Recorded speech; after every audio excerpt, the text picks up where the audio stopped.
there was booing in the crowd, and Jake Gardiner after the game, clearly emotional. I went and watched it because I saw a lot of Twitter's like, well, Jake Gardiner's emotional. I'm like, I'm trying to figure out what emotional for a hockey player is. And like, to me, the only emotion I really remember from Jake Gardiner, because he's usually even keel like the rest of them, was after Game 7 in the spring with Boston, and where he was visibly upset, and you genuinely felt bad. The guy, he had a shitty 20 minutes, right? Like, it was just bad. Now, literally 20 minutes. It's literally 20 minutes. Now, Jesus. The booing is the thing that everybody wanted to talk about this morning. And the finger wagging on the other side from the media is another thing that I would like to talk about. And I was both. I was screaming at Jake Gardiner during the game and finger wagging afterward.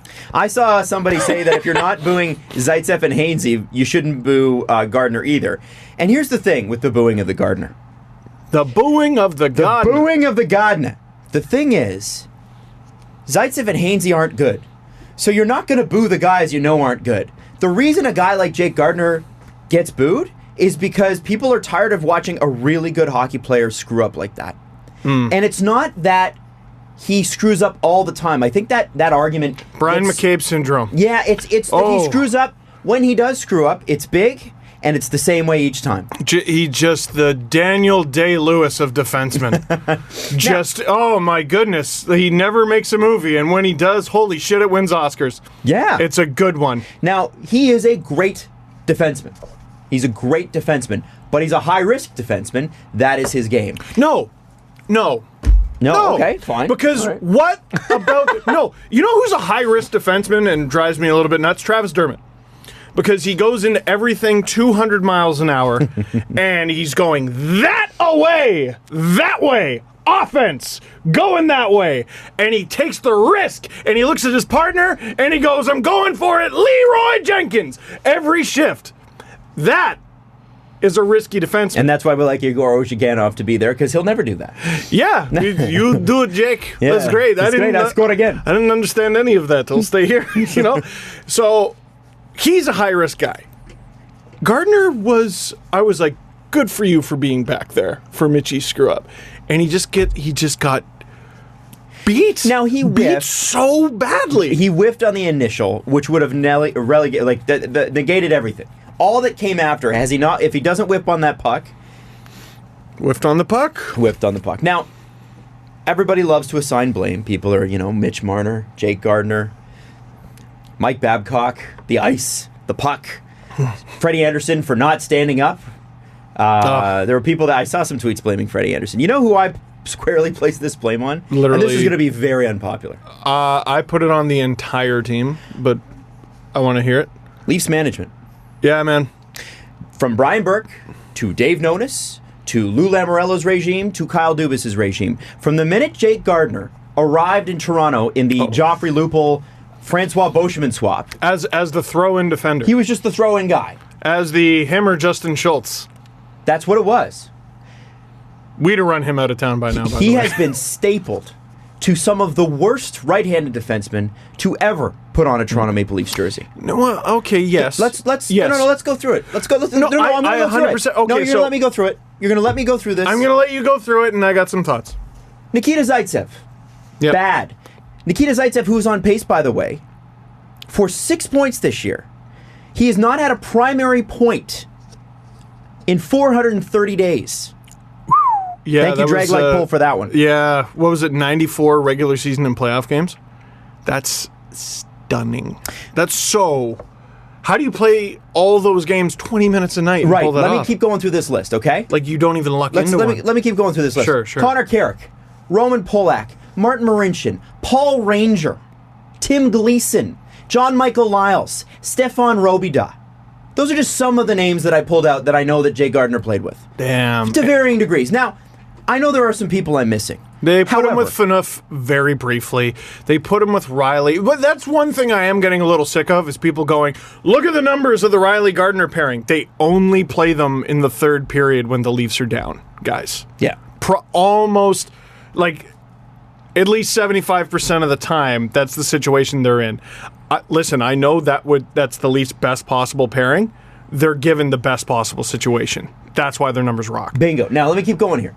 Leafs management, from Nonis to Lou to Dubas, done a great job. I agree. You know, from the progression after Dave Notice was let go, and I have to argue some of it started under Dave Notice, but that was Brendan Shanahan. Sure. Whatever. Have done a great job making this roster great, but they have done nothing to upgrade the right side immediately. They have a couple guys in the minors that look like they're going to be something, and that is fantastic. Jake Gardiner has never played with a guy that even comes close to his talent level. And because of that and his deployment, he's put in situations where he's overplayed.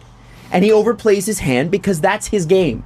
Now, if you think that a Justin Hall could come in and do a good job, if you think a Martin Marincin could come in and do a good job, fine, fill your boots with that. But let's be straight here. The Leafs have done absolutely nothing to upgrade the right side of that defense. And I know it's overly harped on. I know everybody's like, well, they need to get tough and mean and blow out Nylander for the right-handed shot defenseman. It's not that they need to do that. But fuck, the right side of the D is bad. They just don't have enough. It's their single greatest weakness, and they addressed it in the offseason by getting Igor Ozhiganov. Oh boy! And they wanted to see what they had. And he was their best guy. He was straight up the best Leaf defender last night. And they wanted to see what they had, and I respect that. But now, and I'm not saying that they needed to make a panic move up to this point. I'm not saying that they've had other shit to do, honestly. Yeah. But is the right-handed side of the defense, does it ever need to be a strength? No, it doesn't need to be a strength, but it can't be this bad. Now, with Gardiner, what's interesting is his partner had nothing to do with the game-winning goal, because if I'm not mistaken, you just watched the goal like 15 times. Been watching on loop. Yeah, so that was shorthanded, right? Yes. So Gardiner didn't even have a partner. Partner was Mitch Marner. Partner was Mitch Marner, who went on the attack because that's what happens on a power play. Mm-hmm. So this was just him getting beat. Oh my God, Jesse just showed it again. He doesn't notice what's going on late. He just gets beaten. Oh, he gets beaten so badly. What drives me nuts is how upright he is in so many battles. Yep. Listen, I'm not going to tell you X's and O's and the little things. Guy who never played hockey, got a few of those last night. All I know is... Isn't that like evergreen for you? Doesn't that always happen? Absolutely. Just wait until I friggin' make the show in 5 years like Rudy. Just wait. So Not Rudy. What's Mark Wahlberg's Philadelphia Eagles movie? Anyway. How do we excuse this play when there's no defensive pairing involved? Like, it's not a matter of who he's paired with. It was on the power play. I'm not excusing last night. I am saying that these situations as a whole, if you pull back from last night, listen, I'm with you on last night. I thought that was bullshit. And I think he's better than that. It's an accumulation. To say that Jake Gardiner is the guy that he's a problem. Textbook Jake Gardiner. I got messages like that last night, and I understand why we get them.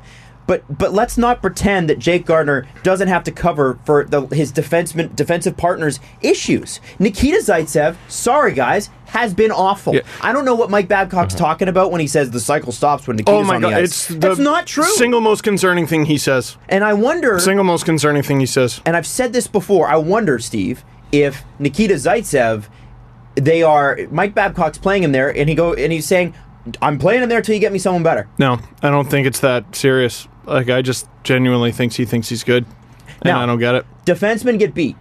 Shit like that happens. The problem is that this defenseman seems to get beat in big moments, and I don't know why. Gardiner. Yes. So, here's where I'm at with that. So, he didn't have a partner on the ice on that one. Mm-hmm. It's an accumulation.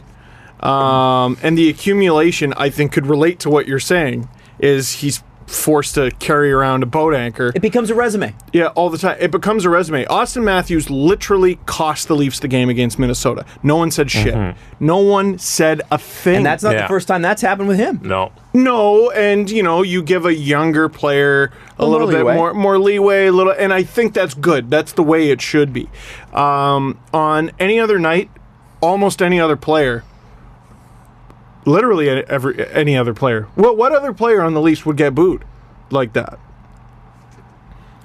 It's interesting it took this Garrett long. Sparks, if he had a bad game. Maybe. Yeah, maybe. Maybe. That's a tough one. He might get the Bronx cheer. It's so funny because people hated Mac up until about February last year. Oh, yeah. And now it's just dumb. I don't get it. Anyway. Well, it's fandom. Whatever. Listen, with Gardiner, my worry heading into the season, heading into the home opener, was he would get booed on opening night. I thought it was going to happen. But now that we're spoiled, damn rotten, and how many have the Leafs lost? 2 straight? Yeah, but I think it's like 4 of the last 5. Isn't it? So what? Like in the grand scheme of it, like which team doesn't go through a rut like that? But we're spoiled rotten. Only the Lightning. Really, only the Lightning. We're spoiled rotten. And even the Lightning have struggled a bit. You know, we're spoiled rotten, and this is what we're choosing to do with it. They lost to Boston, and then the next loss, this happened. And really, we're having this conversation. How many people do you think we're actually talking about, by the way? And by people, I mean the folks who booed. How many people do you think we're actually talking about? Maybe 75? Yeah, Tops. I mean that's all it takes, right? And hey, if I paid $300 to go, I got so many of those. None of those boos were coming from the Platinums guys. Like they were all gone. Well, they were all gone. Regardless of where they were coming from, I do think it's a fan's right to boo, and I think I think it's ridiculous that anybody thinks that it's not. Fans boo, man. It's a microcosm of somebody. Oh, you can't even make a joke anymore. Yes, you can. You can say whatever you want. I can call you an asshole. Yeah, that's how this works. Oh, you can't even boo anymore? You go ahead and boo. Doesn't make you not an asshole. Yes. And we all have asshole moments. Yes. Yeah.